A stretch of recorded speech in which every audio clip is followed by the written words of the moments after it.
The All Progressives Congress, APC, has dismissed reports suggesting that Vice President Kashim Shettima may be replaced as President Bola Ahmed Tinubu's running mate ahead of the 2027 general elections, describing the claims as purely speculative, untrue, and utterly baseless. The APC further cautioned its ministers, senior government officials, and party leaders against making statements that could fuel unnecessary speculation. This also comes hours after the Minister of Arts, Culture, Tourism, and Creative Economy, Anatu Musawa, warned that the ruling party risks losing key northern states in 2027 if it alters the Bola Tinubu Kashim Shettima presidential ticket. Joining us on this show to address various speculations around the APC's presidential ticket and the reports making the rounds on Vice President Kashim Shettima's position ahead of 2027 is Felix Morka, National Publicity Secretary of the All Progressives Congress, APC. Good morning, Mr. Felix Morka, and thank you for joining us on the morning show. Okay, you listen to the introduction. Good morning, Doctor. Yes, good morning. Morning. How is Agbo? Oh, Agbo is very well.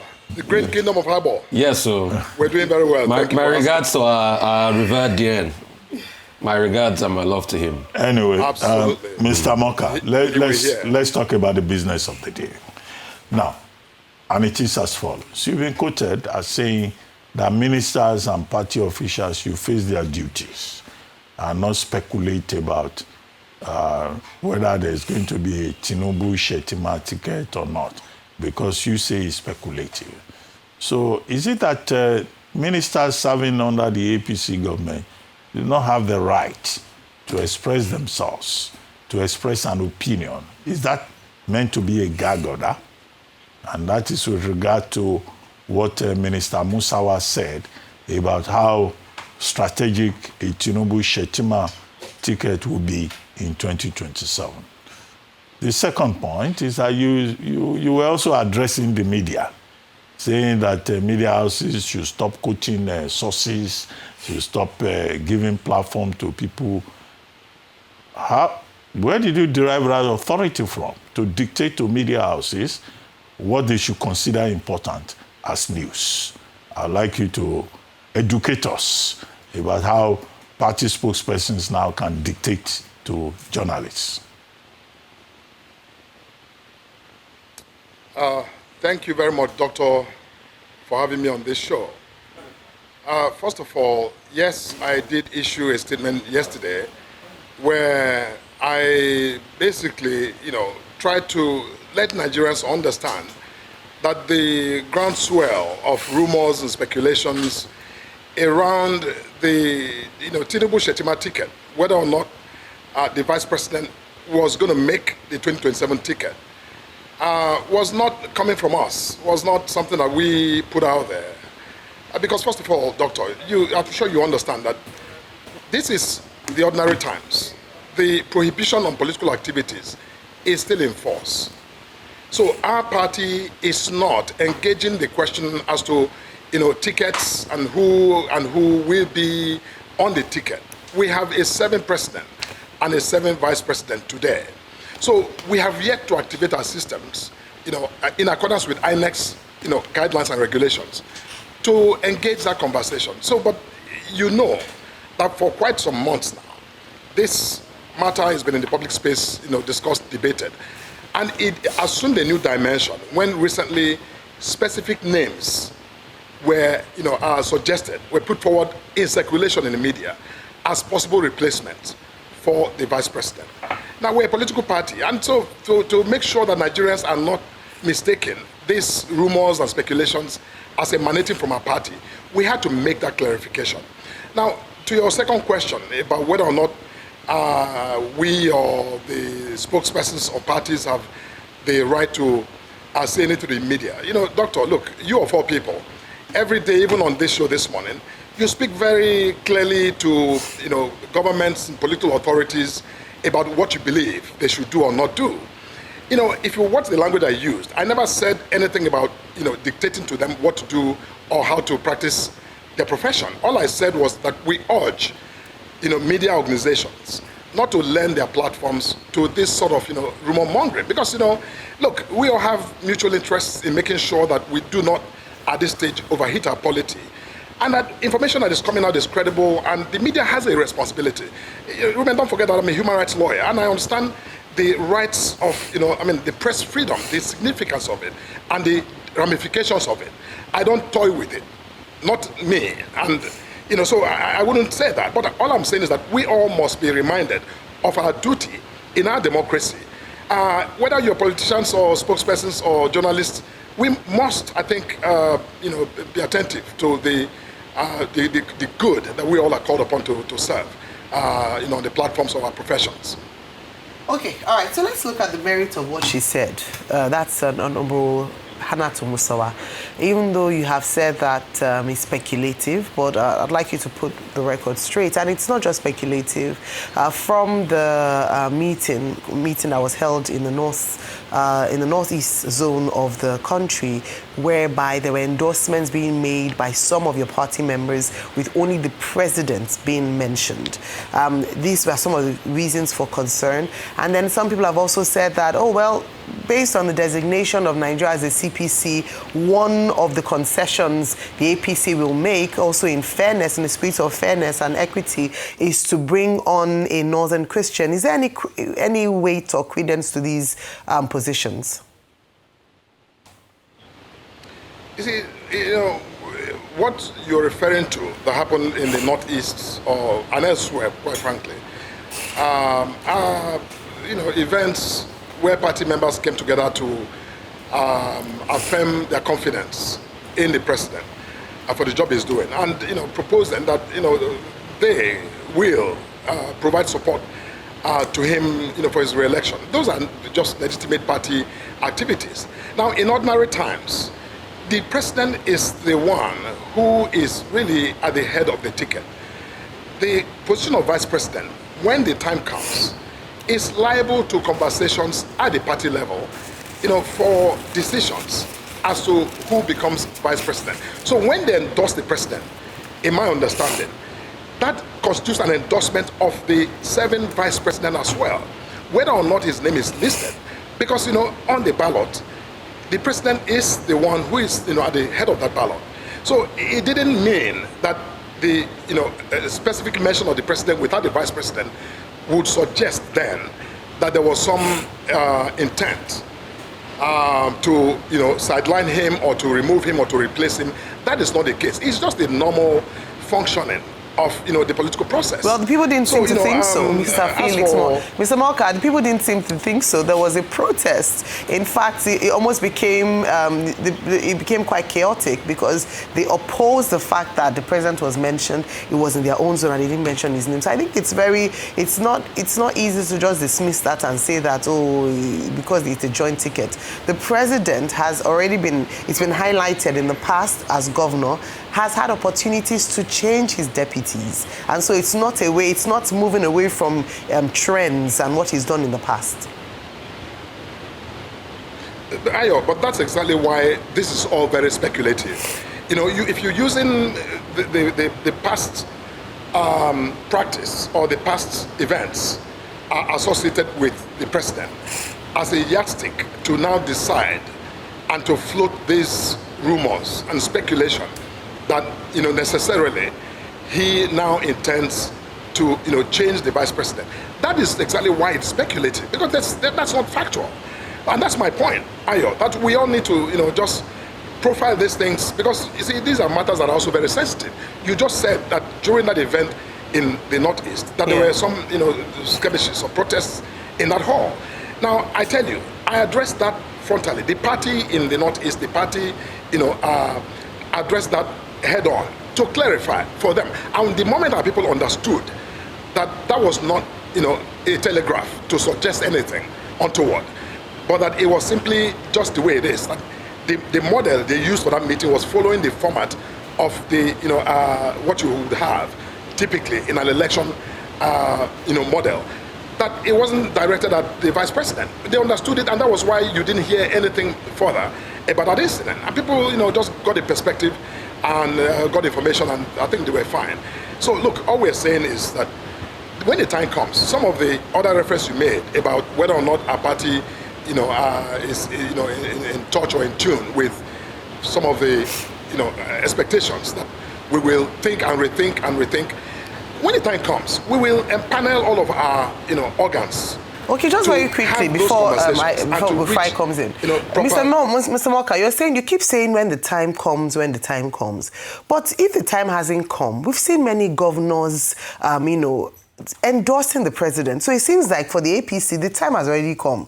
Politicking is in earnest. We've started, the road to 2027. So if it's not yet time, why are they all coming out publicly? There's the City Boy movement campaign around the country already endorsing the president. Yet you say that it's not yet time. When will it be the time? And then very quickly, do you agree with Honorable Musawa that it would be almost politically suicidal in the north if you don't have a Hausa, Kanuri or Fulani northern Muslim on the ticket, on a joint ticket with the president for 2027?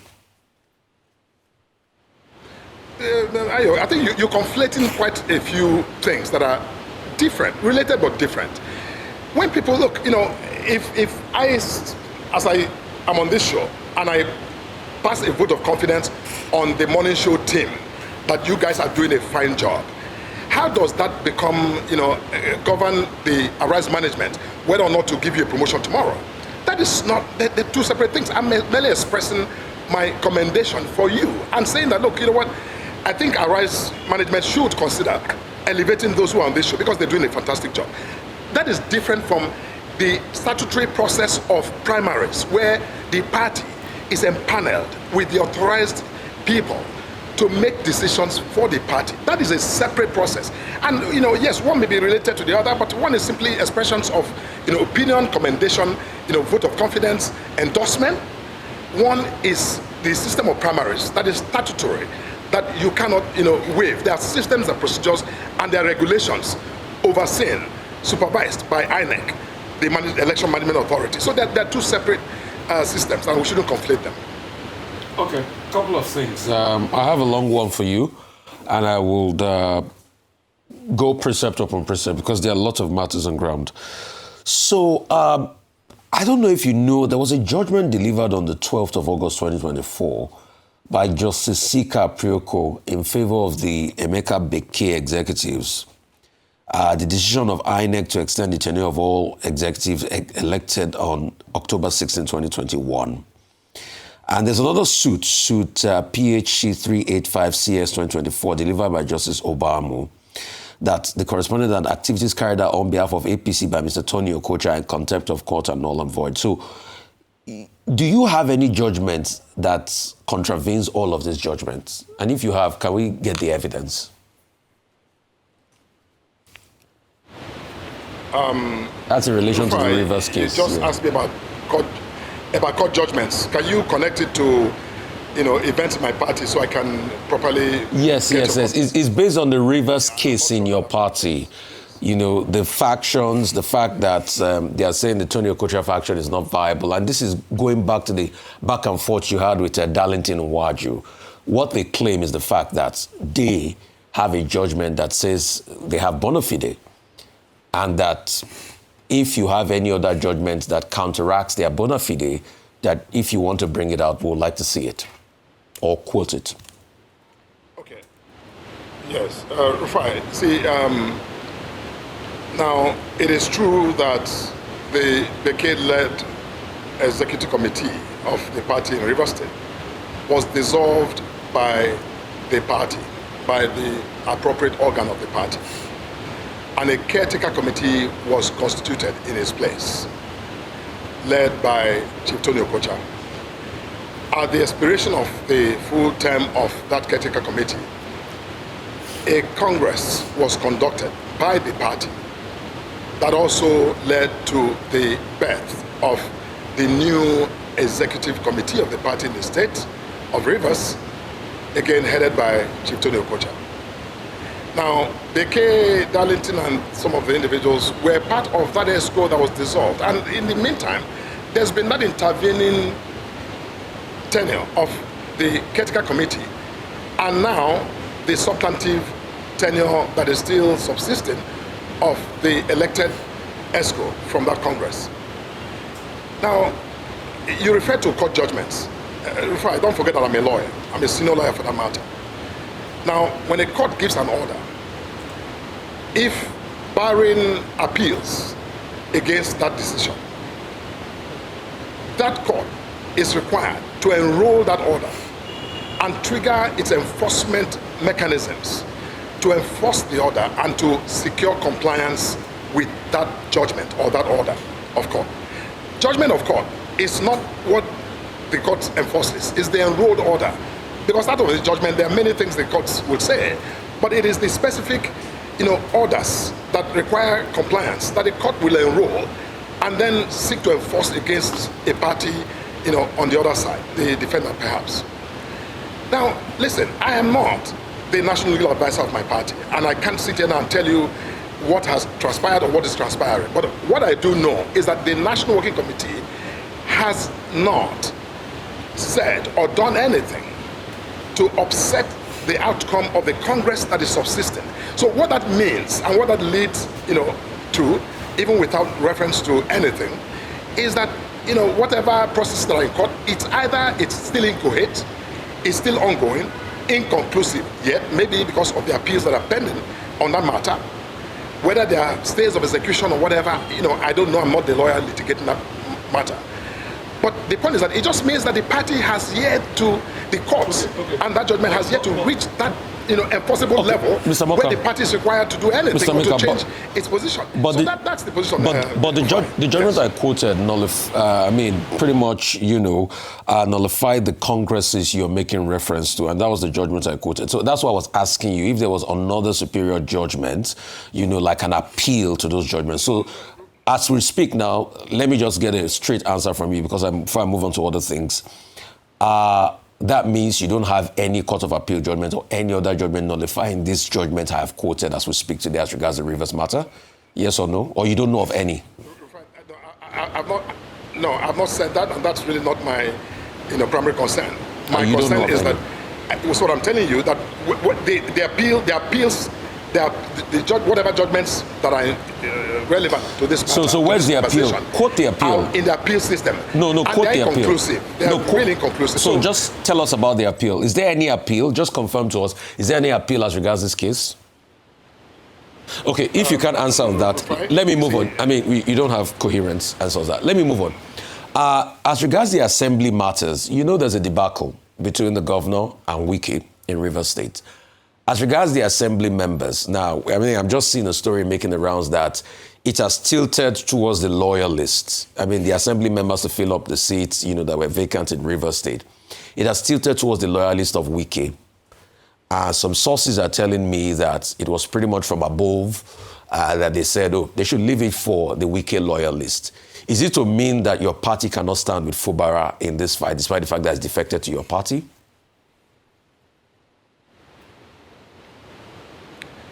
What do you mean by stand with? Governor Fubara is a member of our party. And the process you just referred to is the process of primaries to decide our flag bearers in the by-election that is upcoming in 2 constituencies in Rivers State. Now, that is, primaries are, instruments used by the constituents to decide who flies the flag of the party in their constituency.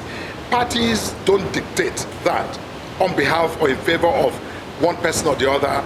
That is not the way it's done, Rufai. That is a matter for the constituents to decide on the ground. We simply conduct and supervise. We don't dictate or decide to award, seats. Mr. Morka, however highly placed. And you have limited time. Okay. I have a question for you, and you have limited time. And this is as follows. Now, right now, your party already has 31 governors on your side. Yesterday, it was Governor Abba Yusuf of Kano. Today is going to be Governor Caleb Mutfwang of Plateau State. One of the issues addressed by Minister Musawa was that, APC is not looking for a one-party state, but you already have 31. out of 36. You also have the FCT man who seems to be in the eye of the storm, a crisis of his own making. Do you think, what is the mood in the party? It looks like, you